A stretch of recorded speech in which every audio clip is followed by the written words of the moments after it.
Some people call the internet the summation of human knowledge. It's everything that we know at our fingertips. So it's no surprise that when this piece of technology came out, we were all enamored by it. The smartphone gave us the ability to connect to human knowledge anywhere we went. So when I came up with the question, I was wondering, what is the next logical step? What comes after the smartphone? Will there be a new form of human connection to knowledge? Ladies and gentlemen, today I want to talk to you about one of the most important trends that is happening around us. I want to talk about wearable technology. I want to talk about how it's going to change our lives sooner than all of us think. I want to talk about why you should start paying attention to it now.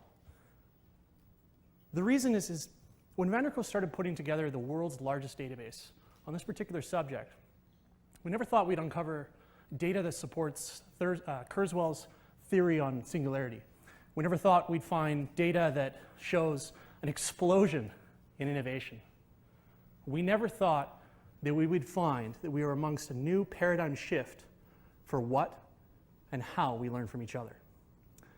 So for today, I'm going to take you on a journey through how we uncovered all of this. And it's going to begin with the first wearable device, the wristwatch. So the wristwatch was actually a New Year's gift to Queen Elizabeth in 1571. And it was so large that it was referred to as the arm watch. But what this was that it marked the first point when we started designing technology to be born on the body. In 1644, the Qing dynasty was the first to miniaturize the abacus, which is a calculating tool used long before our numerical written system. And what the abacus ring did was it gave the merchants and traders of the Qing dynasty a competitive advantage against other civilizations. Fast forward to the 1950s, we find one of our personal favorites, the button spy camera. And CIA agencies, CIA, British intelligence, they all created their own version of this. It would be, be worn under a trench coat. But this is the reason why when we think back to the time of Cold War spies, we always envision them wearing a trench coat. Next is 1961, was the first wearable computer. Edward Thorpe and his team had created a circuit board that's designed to be worn in the shoe to beat casinos at roulette. That's really cool. But what this was the first time a circuit board provided benefit in a clothing accessory. 1979 is where we started looking at the early days of research for modern wearable computing. So Steve Mann is arguably the pioneer of this entire sector. His early research had backpacks, helmets, and as you can see, something. But what it was this research really became the foundation of what we found later on. In 2000, the first Bluetooth headset came out, and it gave us a way to talk on our cell phones while driving. Back in the day when we actually just used to talk on our cell phones. So what I'm saying is, right now, all of this is early on. But it was September 2009 when it became commercialized. Okay? The Fitbit tracker was a confluence of innovation. It took connectivity, mobility, connection, communication, computing, all of it, and put it into the device, which could then be sold and made its way into the consumer space. September 2009, again, was the very first point of commercialization of modern wearable computing. What's really interesting to note, if we look at the 30-year difference between Steve Mann's research and now, what that does is it shows a 30-year generational gap. And what that means is that we could be at the precipice of a mass adoption life cycle that we've never seen before in wearable computing. Now let me show you some of the data that supports this. What I have here is a chart that shows how long it took for 25% of the population in the United States to adopt a new technology. So if we look at the telephone, it took 35 years. If you look at the personal computer, it took 13 years. And some of you may actually recognize this chart. It's from Kurzweil's theory on singularity. He wrote it in early 2000s. What this did is it showed us something called the law of accelerating returns. So what we did as a team, we decided to say, let's update this. Let's put some new market research in. And we put the smartphone. Because if you look at the progression, this is all hardware as it goes along. So smartphone makes a natural projection. So we used this curve to say, where is wearable technology going to be? When you plot that down, what the law of accelerating return is telling us, that within 5.5 years, 25% of the United States will adopt wearable technology. That puts us at March 2015. It's not too far from now. So hang on to that date, because I want to show you something else. What I've got here is called the technology adoption curve. And for those of you who are not familiar with it, this is the model that best describes how we adopt technology. And data over the last 50 years has shown the world that it follows a normal distribution curve. So what we've done with Edward Thorp's theory, no, hold on. I'm misquoting someone. Everett Rogers, there we go. Everett Rogers' theory in 1961 is we've taken that data and said, okay, let's make it a different kind of chart. Let's take this normalized curve and let's just make it cumulative. Because this is what's being done with the smartphone. Simco did some work, some research not too long ago to show the adoption of the smartphone. So we took this and we said, okay, let's take data that we can find. So we took market data from ABI, PwC, Adobe, Credit Suisse, and what we did is we plotted it and it gave us a time frame. Okay? The most recent data that came out was last week. Last week's data was from PwC and it said 21% is the adoption rate right now.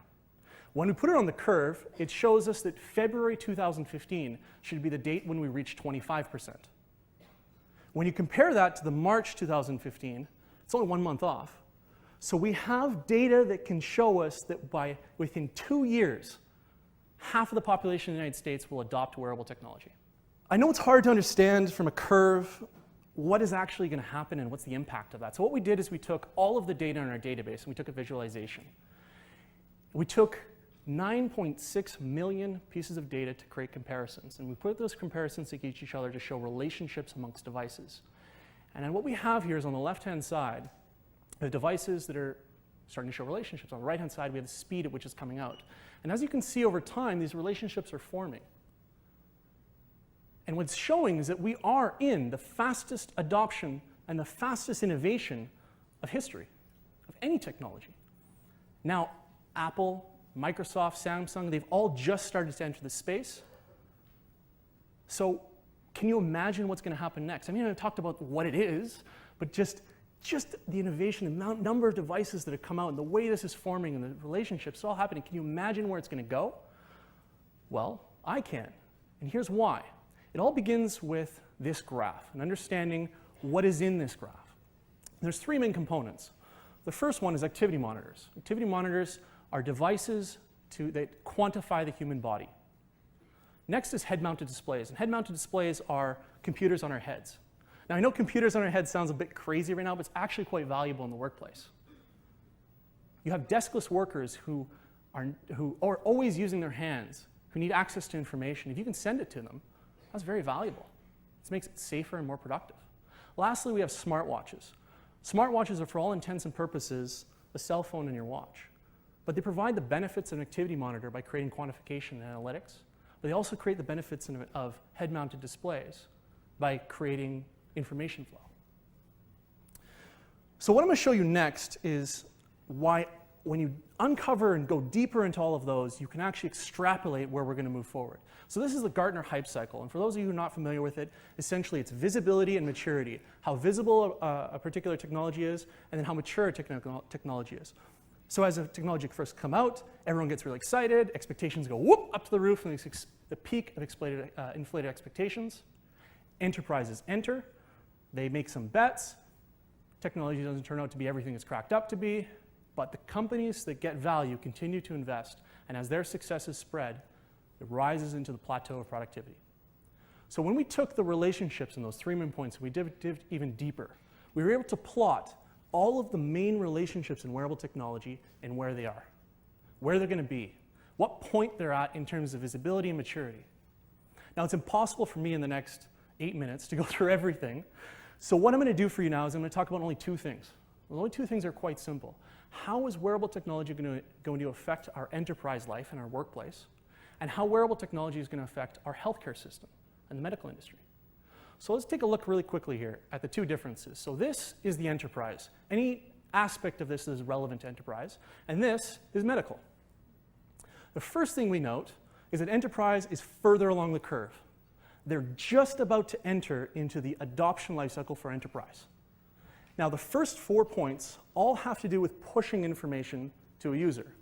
The next 4 points all have to do with pulling information. And the following 3 have a little bit of a mix to do with communication and to do with information flow and safety.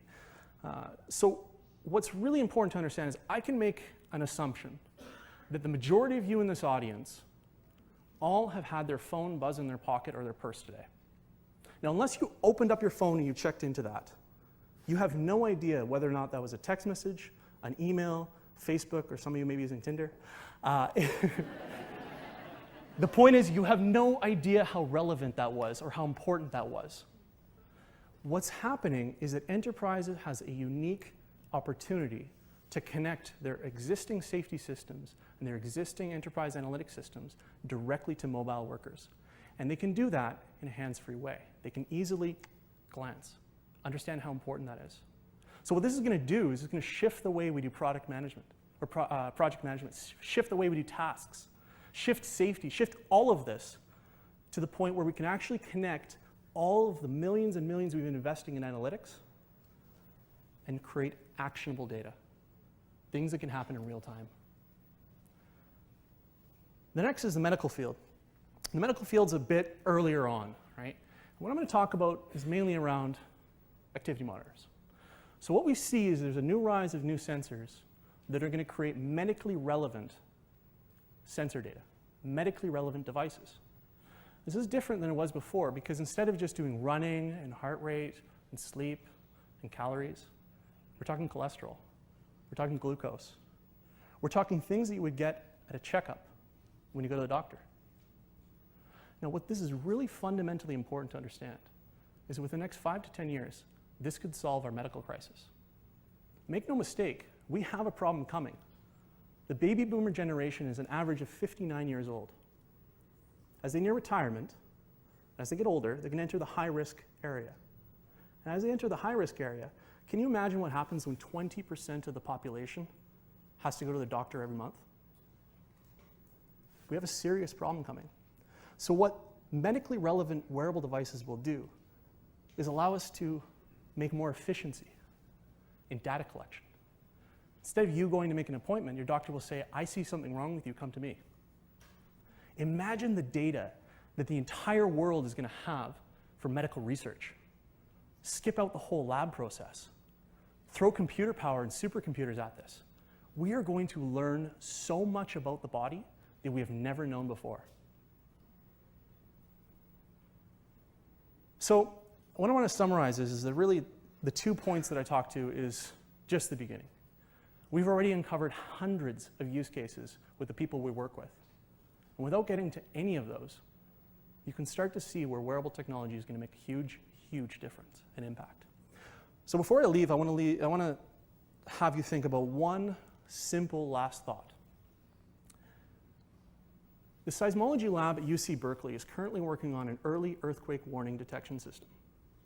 It has the potential to give Vancouver a 2-minute warning before our next major earthquake. So what was the reason you didn't check your phone today? How many lives would be saved if we had that 2 minutes to evacuate this entire audience and the alert was sent to your watch instead? Thank you very much, everyone.